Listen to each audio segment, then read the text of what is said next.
sites that were relatively close to the Victor 23 corridor. One of them was at Salem, which was kind of far for my purposes. There was one at Portland, but unfortunately on that day, there were no launches of weather balloons from Portland. So that's a gap in the data which can never be retrieved. However, there were launches on that day from Gray Army Airfield, which is south of McCord in the Portland direction. And there were launches not only on that day, but on preceding and following days. What I did, long story short, I built a mathematical model combining a sort of cloud of weather data from ground level to about 20,000 feet, and combining all the 4 weather balloon stations which were closest to Victor 23 or closest to the segment of interest. And I built a mathematical model which would allow me to predict the weather at any point on the Victor 23 corridor. So if I wanted to take where the FBI said the hijacker jumped, I could put that point into my model and I would get the wind speed and the wind direction at that point, obviously with statistical errors. Or if I wanted to model Portland or any place, I could put the latitude and longitude of that point into the model and I would get a wind speed and a wind direction. So in a way, I was modeling the interspace between the known data and the unknown data. Which, like I said, from the start, that was my contribution as a mathematician.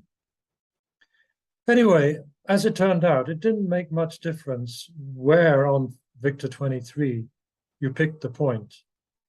More or less, you would get a wind speed of something like 20 knots from the southwest, which, as it happened, was pretty much what the FBI believed. But I think the area where my model produced something new and to me a little bit unexpected was that, okay, at 10,000 feet, yeah, the wind would be from the southwest, something like 225 degrees. But as you fell, as you descended, and now you put yourself into the shoes of the hijacker, he departs at 10,000 feet, and within a few minutes, he's going to be at sea level, or he's going to be at terrain level. As you progress, as you descend in altitude, the wind is going to change direction.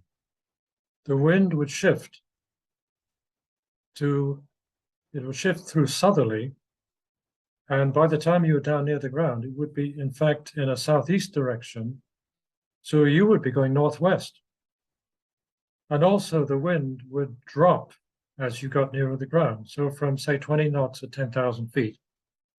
And I'm saying this from memory because I haven't got my notes.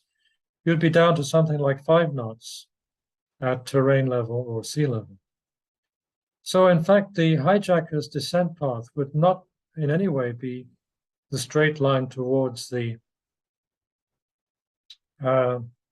northeast, as the FBI assumed. In other words, FBI said the wind is from the southwest. He jumps, he's going to go northeast with the wind. And they assumed he would stay at 20 knots until he reached the ground. I came to a different conclusion. Yeah, he would start out in that direction, but very quickly he would curve and he would be going north, and then he'd be going northwest. And he would be slowing down as he descended. So he would end up in a quite different place from where the FBI said.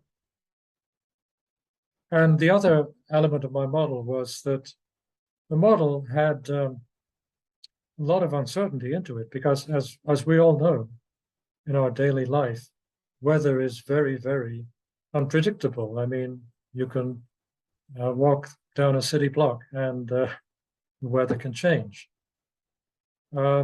So I could not in any way draw a single line on the map and say this was his descent path.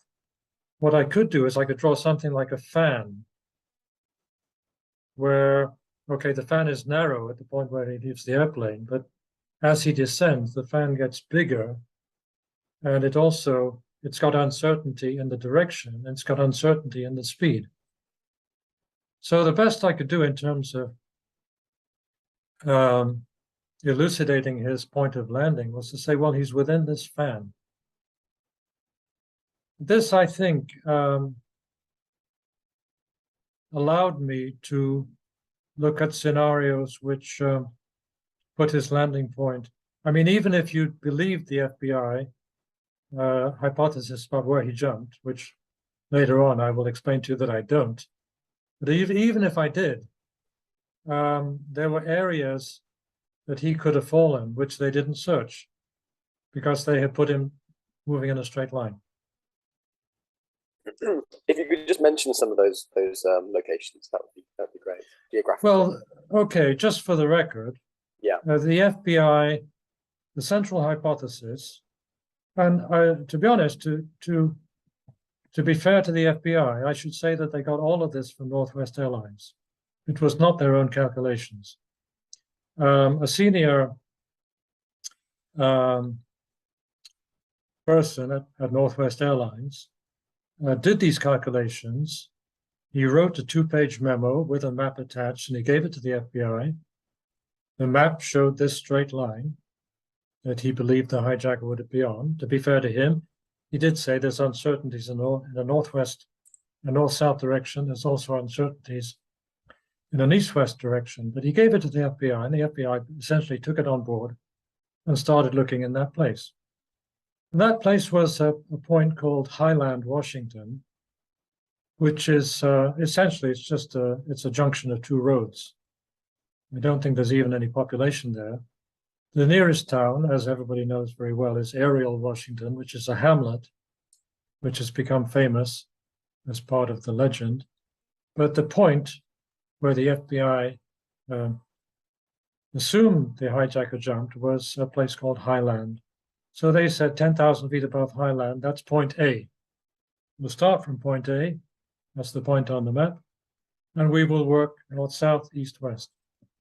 And they constructed, or rather Northwest constructed for them, a kind of parallelogram starting from point A, and they said to the FBI, search in that area, which they did, and as history records, they found nothing.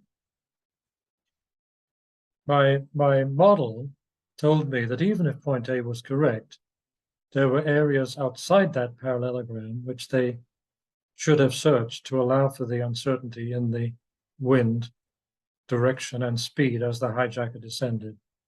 So there was, I think, a fundamental oversimplification of the hijacker's descent path, which Northwest, I think, didn't adequately address, and the FBI took it on trust from Northwest. I don't want to criticize them for that. They were doing what they thought best at the time.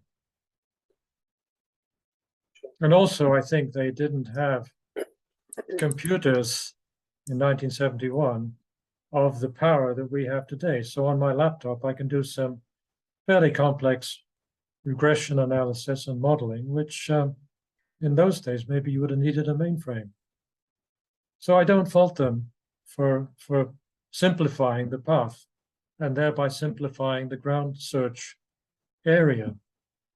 Possibly they couldn't do any better with the computers they had. Yeah, and we'll come on to the investigation, but let's talk about the jump itself and what the pilots experienced during the jump and how that later came into play. This famous bump that they felt, this pressure bump. Well, there are, in fact, you asked me earlier about discrepancies or contradictions. There are a number of narratives about what the pilots experienced, and those were not well explained to the FBI at the time, to the point where the FBI, I think, compressed quite an extended experience on the part of the pilots into a very brief point, even to a point in time. I would say that the best story of that experience was told by the second officer, that's to say the flight engineer, who was sitting in a seat behind the two controlling pilots. The third officer in 2014 gave a private interview to two researchers. And in that interview, he explained two separate phenomena, which he recalled. The first phenomenon was what he called oscillations. And that's the term which entered into the FBI files. Now, when he said oscillations, he was not referring to a physical sensation. He was looking at his upper control panel. On that panel, there's an instrument called the cabin rate of climb meter. And that meter measures, it's a pressure gauge. It records the cabin pressure. If the cabin pressure changes, the cabin is said to be climbing or descending. Of course, the cabin is not climbing or descending, but it's a way of saying the pressure is changing. And it's the way for the pilots to know if the cabin is sufficiently pressurized for the comfort of the passengers. So on a normal flight, as you and I know, when we reach the cruising altitude of, let's say, 30,000 feet or more, we ourselves are pressurized so that we experience a cabin at something like 10,000 feet, which for us is comfortable. We're not physically at 10,000 feet. The airplane's at 33,000 feet, but we feel like we're at 10,000, and for that, it's comfortable for us. That's called the cabin altitude.